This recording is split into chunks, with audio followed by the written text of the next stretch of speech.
What if the most brilliant mind on a college campus didn't sit at a podium, didn't hold a degree, and didn't even wear a lab coat, but pushed a mop down the hall while whispering solutions to unsolved problems? It was just past 8 p.m. when the fluorescent lights flickered in Hall C of Hensley University's mathematics building. The final lectures had ended for the day, but one woman's work was just beginning. Pushing a rickety cleaning cart with worn wheels and a bottle of lemon-scented disinfectant dangling from the side, 36-year-old Melina Grant moved silently through the corridor. She wore no university badge, only a faded gray uniform, rubber gloves tucked into the pocket, and shoes whose soles had thinned from years of walking the same halls. To most, she was invisible. Students rarely acknowledged her. Professors rarely looked twice. And yet Melina knew these academic corridors more intimately than anyone. Every lecture hall, every dusty corner of the library basement, even the quirks of the fire alarm system. She was the quiet rhythm that kept the campus clean and unnoticed. But Melina had a secret. Every evening, long after the students had left and the echoes of academia faded, she would pause by the chalkboards, the ones still covered in dense equations and proofs. Lines of calculus, derivatives, integrals, differential equations. While others might see gibberish, Melina saw patterns. Logic, beauty. She saw mistakes students had made. She saw where professors had chosen one method over a more elegant one. She didn't just read the boards, she solved them. And no one had any idea. It had started years ago, back when Melina worked the overnight shift and would steal a few minutes during her break to read abandoned textbooks left in the donation bin behind the math department. She wasn't formally trained. Far from it. Melina had once been accepted into a university herself years ago. But when her younger brother was hospitalized after a car accident, she left school behind to take care of him. College had become a distant dream. Life had demanded something else from her. But mathematics? That was her sanctuary. It never asked for tuition. It never judged. It welcomed her, even in silence. This night, though, something unusual stirred the air. As she passed lecture room 4A, the sound of raised voices broke the stillness. "Are you telling me not a single one of you can solve it?" The voice was sharp, irritable, commanding. Melina peeked through the cracked door. Standing at the front was a tall, silver-haired man with sharp features and a voice that boomed with authority. Professor Edgar Rourke, a tenured academic, known both for his brilliance in applied calculus and his unapologetic arrogance. He stood before a chalkboard filled with an advanced problem. Multivariate calculus by the look of it. The room was full of graduate students, their faces pale, confused, anxious. "You're supposed to be future mathematicians," he snapped, "yet you can't even grasp the fundamentals of a chain rule nested within a nonlinear function?" Silence. Melina's eyes scanned the equation. It was beautiful and flawed. Not the problem. The students' attempts to solve it. She could already see where they'd gone wrong. A misplaced partial derivative. A failed transformation step. Her fingers itched. But she stayed at the door. "Just watch, Melina. Just move on." Professor Rourke rolled his eyes and smirked at the class. "Perhaps we need to invite the janitorial staff in for help. Maybe someone who understands how to scrub floors might also grasp calculus." A few students chuckled nervously. The professor turned toward the door, and his eyes met hers. Melina froze, and then the unthinkable happened. "You there," he barked. "You've been eavesdropping. Come in. Let's see if you can offer these geniuses some insight." Melina blinked. She looked behind her, thinking he must be talking to someone else. "I said you," Professor Rourke repeated. "Come, upper, now." The room went silent. All heads turned toward her. 20 faces, some amused, some sympathetic, others embarrassed. She could walk away. She should walk away. But then a small voice inside her said, "No, not this time." Melina pushed open the door and entered, her cart squeaking behind her. "I just cleaned the floors, sir," she said softly. "All the better. Clean this mess of logic up while you're here," he replied with a sneer, stepping aside. There it was, the setup. This wasn't a genuine offer. It was humiliation masked as opportunity. And yet, Something in Melina's expression changed. She slowly approached the board, picked up the chalk. Her hands trembled. Her mind didn't. In this function, she began, you're attempting to apply a basic substitution, but the students forgot to consider the implicit dependencies between the variables. The professor's eyebrows twitched. She continued, voice growing stronger. We're not dealing with standard derivatives here. This problem requires the application of the multivariable chain rule combined with an implicit function theorem. Several students leaned forward, eyes widening. Step by step, Melina explained. Not just solving the problem, but teaching it. Her logic was pristine, her delivery precise. By the time she completed the final simplification, the board looked like a masterwork. And the classroom was still, dead still. Even Professor Rourke, the man who prided himself on being the smartest in every room, stood dumbfounded. His eyes scanned her solution, checked every step, searched for error, found none. How? He muttered, but stopped himself. One student in the front whispered, that was better than his lecture. The others nodded slowly. There was no denying it now. Melina Grant, the cleaning lady, had just outperformed the top graduate students and humbled a tenured professor. From the back of the class, a student named Ravi raised his hand. Miss, where did you learn to do that? Melina wiped her hands on her faded jeans and replied, from the books no one wanted. The air shifted. Something unspoken had changed. This wasn't just a mathematical victory. This was something far deeper. And honestly, I have to pause here and say, that moment, that courage, that ability to rise not with privilege, but with persistence, that's the kind of real brilliance we don't talk about enough. Melina had spent years mastering something in silence. And when life finally gave her a cruel spotlight, she didn't crumble. She solved, she taught, she inspired, and this was only the beginning. For a full 10 seconds after Melina Grant finished her solution, the room remained suspended in silence. You know that feeling when something completely unexpected just happened, and everyone needs a moment to recalibrate their understanding of reality? That's what hung in the air. 20 graduate students, some of the brightest minds on campus, sat with mouths slightly agape, watching the cleaning lady explain concepts they'd spent months struggling with. And standing still as a statue was Professor Edgar Rourke, chalk in one hand, ego in the other, both starting to crumble. Melina turned toward him, not smug, not triumphant, just quietly composed. There was no gloating in her eyes, only clarity. And that, I think, unsettled him more than anything. But arrogance doesn't die easy. Professor Rourke cleared his throat. Anyone can get lucky once, he said, but his voice lacked the booming authority it held earlier. Melina raised an eyebrow, barely, but didn't speak. I'll write another one, he said quickly, turning to the side of the board and beginning to scrawl something far more intricate. Let's see how you manage with real graduate material, something from multivariable optimization, involving surface integrals and transformation matrices. Melina didn't flinch. She stepped to the side, waiting patiently. The problem he wrote was brutal, a multi-tiered challenge that most doctoral candidates would need days to fully break down. And yet her eyes followed every curve of chalk like it was a story unfolding, not a trap being set. He stepped back, arms folded, lips tight. Solve that. Melina approached the board again, and for a moment her fingers hesitated over the chalk. Not from fear, from awe. She remembered seeing a similar problem years ago in a tattered volume of Advanced Applied Calculus she'd salvaged from a recycling bin behind the university library. It had taken her 2 weeks to understand it fully. Now the steps were second nature. This is a constrained optimization problem, she began slowly.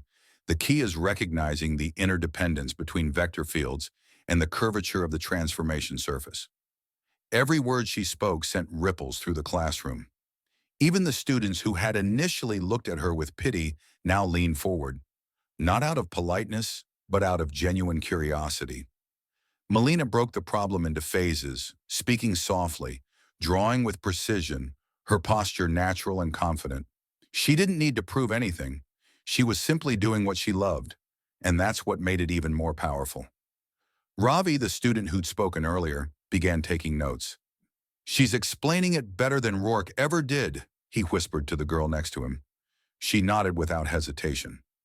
Midway through the problem, Professor Rourke stepped forward, scanning her equations, checking for mistakes. He found none. His shoulders stiffened. His breath quickened. You could see it. The moment he realized this woman wasn't guessing. She wasn't mimicking. She wasn't lucky. She was better. Melina completed the final transformation and circled the answer in quiet precision. Then, with a calmness that belied the storm around her, she stepped away. No applause, no cheers, just stunned, reverent silence. And then, a voice broke through. That's correct, Professor Rourke said flatly. Just 2 words. But those words carried the weight of 100 unspoken ones. He stepped back, setting the chalk on the ledge like it had suddenly become heavy. For a moment he looked older, smaller, like a man seeing the cracks in his own reflection. One student, Sarah, raised her hand. Melina, she asked gently, how long have you been doing this? Studying? Melina looked at her, surprised by the use of her name. I started learning calculus when I was 19, she said. I couldn't afford college after my father got sick, but I kept reading, found books in donation bins, took notes in a little storage closet during my lunch breaks. I didn't have tuition, but I had time. The room was silent again. This wasn't just a revelation. It was a recalibration. They were looking at her differently now. Not like a guest in the room, not like an intruder, but like one of them. No, better, like someone they could learn from.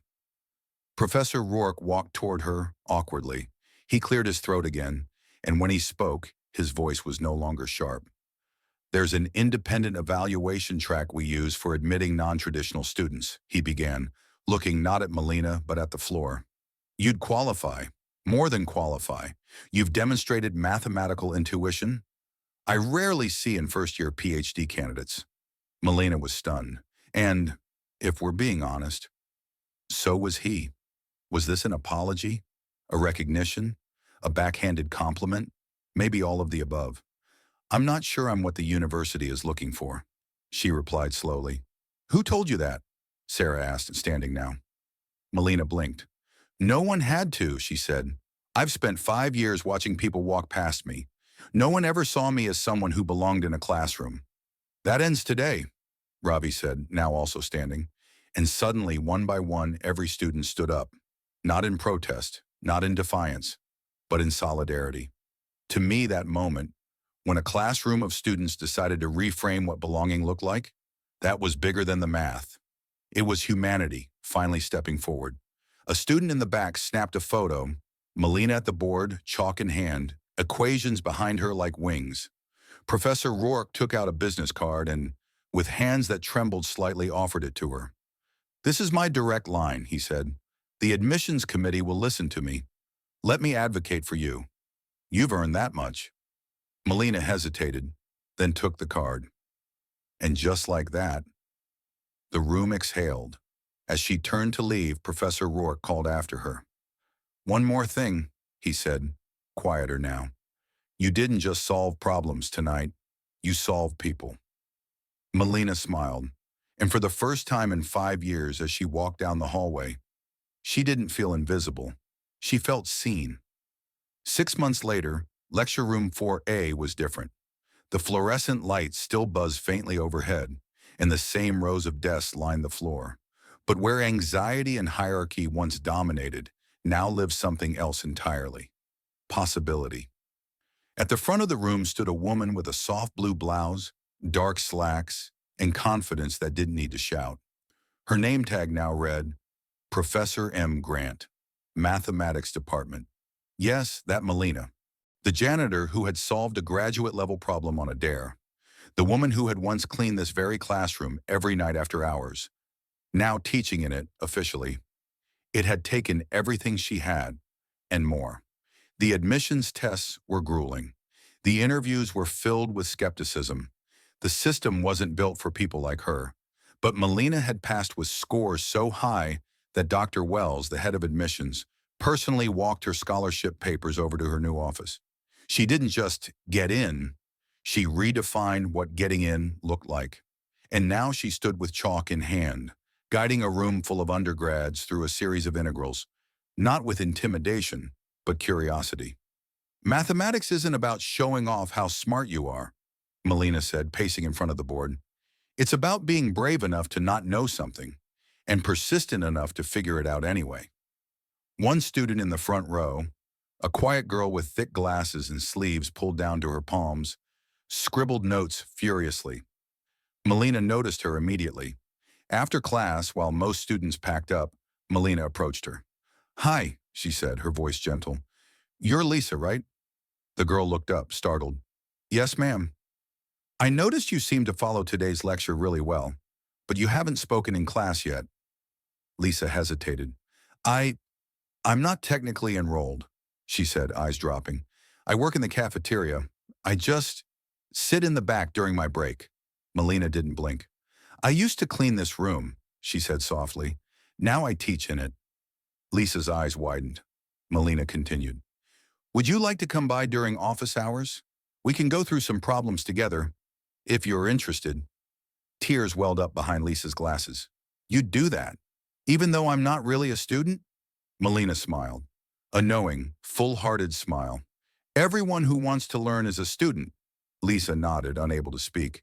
It was a simple moment, but those are often the ones that change lives. Later that evening, back in her small apartment, one now filled with bookshelves, not cleaning supplies, Melina sat at her desk grading assignments. A soft jazz melody played in the background as she sipped tea and flipped through pages filled with equations, logic, effort. On the wall behind her hung two things: a framed bachelor's degree in mathematics, earned with highest honors, and beside it, a candid photograph taken the night that changed everything. In it, Melina stood before the blackboard, chalk in hand, with students surrounding her in awe. Her eyes always lingered on that photo, not out of pride, but because it reminded her of what courage looked like. Her phone buzzed. A message from Professor Rourke. "Great lecture today. Marcus said your explanation of vector fields saved his project. I might need to sit in myself someday." Melina chuckled. The once arrogant professor had changed too. He now sat in on her lectures from time to time, not to supervise but to learn. He even invited her to co-host a departmental seminar titled Mathematical Talent in Unlikely Places. Unlikely. The word still made her smile. Because let's be honest, what's unlikely anyway? Is brilliance really about background? Is potential limited to those with pedigree? Or can it be born from places society forgets? Melina had proven the answer. And now she wasn't just an exception. She was the beginning of something bigger. The university had recently launched a pilot program inspired by her story, Hidden Scholars, designed to find and support academically gifted individuals working in non-traditional campus roles: cafeteria staff, groundskeepers, clerical workers. Within months, 3 new applicants had joined the program. One of them? Lisa. She'd officially applied with a personal essay titled, "Math Tastes Better Than Lasagna." In it, she wrote, "Every day I make lasagna in the cafeteria, but when I sneak into calculus lectures, I feel like I'm building something that lasts longer than lunch. I want to solve problems, like Professor Grant." That line brought Melina to tears, because now she was Professor Grant. And honestly, that transformation, that's what this story is really about.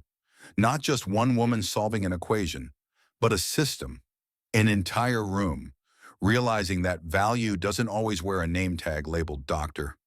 Value is sometimes wiping down tables, studying in closets, reading used textbooks by flashlight, and still daring to believe that maybe one day you belong. In a faculty meeting weeks later, someone asked her, "Professor Grant, how did you even stay motivated during those years when no one noticed you?" She paused, then said, "I didn't need anyone to notice. I just needed to believe that I wasn't invisible, even if no one else could see it yet." The room was quiet. Then the department chair said, "Well, I think the whole world sees you now." And he was right. Her story had quietly gone viral online. The original photo posted by Ravi had been shared thousands of times.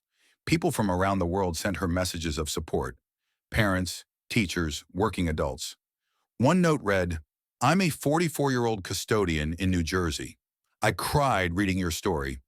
I'm going to buy a calculus textbook today. Thank you." That's the power of recognition. That's the power of possibility. But most importantly, that's the power of someone refusing to stay silent when invited to speak, even if it was meant as a joke.